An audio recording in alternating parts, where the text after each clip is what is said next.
এইভাবে আলু চিংড়ি পেঁয়াজকলির ঝরঝরা কি কখনো ট্রাই করেছো? না করলে একবার অবশ্যই খেয়ে দেখো, খেতে কিন্তু অসাধারণ হয়। খুব সাধারণ একটা রান্না, কিন্তু খেতে হয় অসাধারণ। আর গরম গরম ভাতে জাস্ট জমে যাবে। তাহলে চলো দেখে নেওয়া যাক কীভাবে আজকে রান্নাটা করব। তার জন্য দেখো নিয়েছি এক বাটি চিংড়ি মাছ। চিংড়ি মাছটা ধুয়ে পরিষ্কার করে রেখেছি, নুন হলুদ কিন্তু এখনও কিছু মাখাইনি। এক বাটি নিয়েছি আলু আর পেঁয়াজকলি, সবই লম্বা লম্বা করে কেটে নিয়েছি। এবার চলো রান্নায় চলে যাই। কড়াই বসিয়ে দিয়েছি, রান্নাটা সর্ষের তেলেই করব। অল্প সর্ষের তেল দিয়ে দিলাম প্রথমে, একটু চিংড়ি মাছটা ভেজে নেব। নুন হলুদ দিয়ে দিলাম, আগে তো চিংড়ি মাছে মাখাইনি।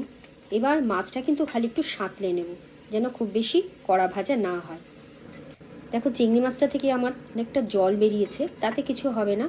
এবার চিংড়ি মাছটা তুলে নেব, আর বেশি ভাজবো না, আর এই জলটাও কিন্তু রেখে দেবো।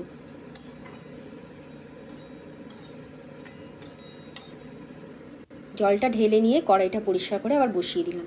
এবার দিয়ে দেবো বেশি করে একটু সর্ষের তেল, দিয়ে দিলাম ফোড়নে শুকনো লঙ্কা আর কালো জিরে, আর বেশ খানিকটা রসুন একটু থেতো করে দিয়ে দেবো।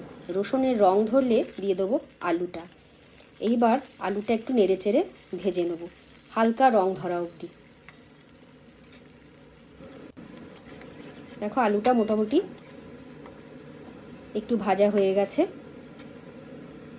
এবার দিয়ে দিলাম পরিমাণ মতো নুন, যাতে আলুটা একটু নরম হয়ে যায়। আর একটু নেড়ে চেড়ে ভেজে নিয়ে এইবার দিয়ে দেবো পেঁয়াজকলিটা।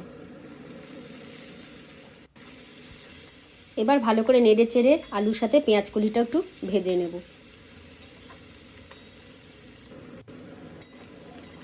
দেখো আলু পেঁয়াজকলি দুটোই বেশ নরম হয়ে গেছে।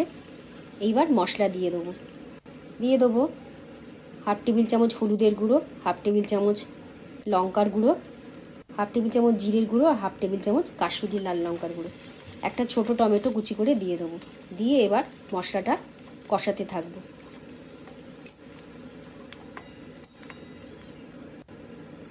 মশলাটা যখন কষানো হয়ে যাবে দিয়ে দেবো সামান্য একটু জল, খুব কিন্তু বেশি জল দেব না।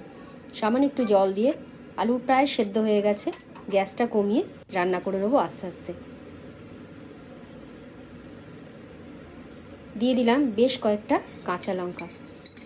এবার দিয়ে দেবো চিংড়ি মাছটা, চিংড়ি মাছের যে জলটা ছিল সেটাও দিয়ে দিলাম। দিয়ে আস্তে আস্তে করে রান্না করে নেবো। চিংড়ি মাছ দিয়ে কিন্তু খুব বেশিক্ষণ রান্না করব না, যাতে মাছ শক্ত না হয়ে যায় সেই দিকটা কিন্তু খেয়াল রাখতে হবে। খুব ভালো মতো ফুটে গেছে, বেশ মাখা মাখা মতো হয়ে গেছে।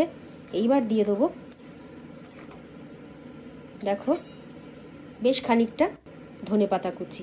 ব্যাস, তাহলেই কিন্তু আমার এই আলু পেঁয়াজকলি চিংড়ির ঝরঝরা একদম রেডি। এটার নাম কেন ঝরঝরা তা কিন্তু আমি বলতে পারবো না। আমার মাই এই রান্নাটাকে আলু চিংড়ি পেঁয়াজকলির ঝরঝরাই বলতেন, তো আমিও সেইভাবে শিখেছি। তো রেডি হয়ে গেল দারুণ স্বাদের আমার আলু চিংড়ি পেঁয়াজকলির ঝরঝরা। দেখেছো তো কি সহজে রান্নাটা, খেতে কিন্তু অসাধারণ হয়। গরম গরম ভাতে একবার ট্রাই করো, আশা করি তোমাদের খুব ভালো লাগবে। ভিডিওটা ভালো লাগলে একটা লাইক করে দিও, কমেন্ট করে জানিও তোমাদের কেমন লাগলো। আজ এই অবধি, ফিরবো আবার নতুন ভিডিওর সাথে। সবাই সুস্থ থেকো, ভালো থেকো।